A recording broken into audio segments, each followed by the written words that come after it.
हमारी आज की तनाव युक्त जीवन शैली की वजह से सिर दर्द, अनिद्रा, उच्च रक्तचाप, शुगर और बालों का झड़ना जैसी समस्याएं लोगों में दिन प्रतिदिन बढ़ती जा रही हैं। मानव शरीर में सिर को शरीर का मुख्य भाग माना गया है। मानव की सोच ही मानव शरीर को चलाती है। जैसी हमारी सोच होती है, वैसे ही हमारा शरीर गतिविधि करता है। परेशानी सबसे पहले हमारे मस्तिष्क में आती है और फिर हमारे शरीर पर इसका कुप्रभाव पड़ता है। यानी बीमारी शरीर से पहले हमारे दिमाग में आती है। ये परेशानी घरेलू या बाहरी किसी भी तरह की हो सकती है। स्कूल जाने वाले बच्चों से लेकर बड़े और बुजुर्गों में भी हो सकती है।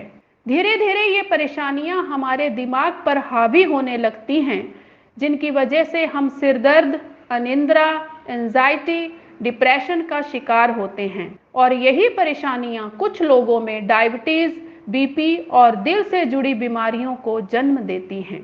मस्तिष्क से जुड़ी इन परेशानियों को दूर करने के लिए आयुर्वेद में बहुत ही प्राचीन और प्रचलित उपचार किया जाता है, जिसका नाम है शिरोधारा। शिरोधारा यानी शीश पर तेल की धार गिराना। धारा के लिए इस प्रक्रिया में औषधि युक्त तेल, दूध या छाछ का प्रयोग उपचार के हिसाब से किया जाता है।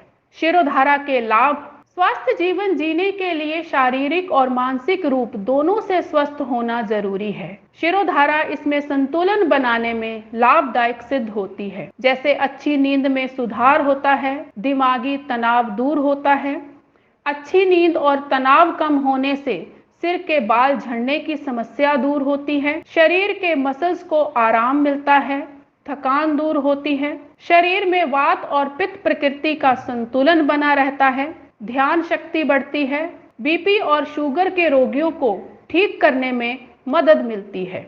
संक्षिप्त में हम कह सकते हैं कि शिरोधारा हमें मानसिक शांति प्रदान करती है, जिससे हमारा शरीर ऊर्जावान रहता है और हमारी दिनचर्या पर भी इसका सकारात्मक प्रभाव पड़ता है। शिरोधारा की विधि: शिरोधारा के लिए लगभग 2 से 3 लीटर तरल पदार्थ की आवश्यकता होती है। सबसे पहले रोगी के सर की मालिश की जाती है। इसके बाद रोगी को पीठ के बल थेरेपी टेबल पर लेटाया जाता है। रोगी की आंखों को पट्टी या रुई से ढका जाता है और कानों में भी रुई डाली जाती है, ताकि तरल पदार्थ रोगी की आंखों और कानों में ना जाए। जहां से धारा रोगी के माथे के केंद्र बिंदु पे लगातार गिराई जाती है।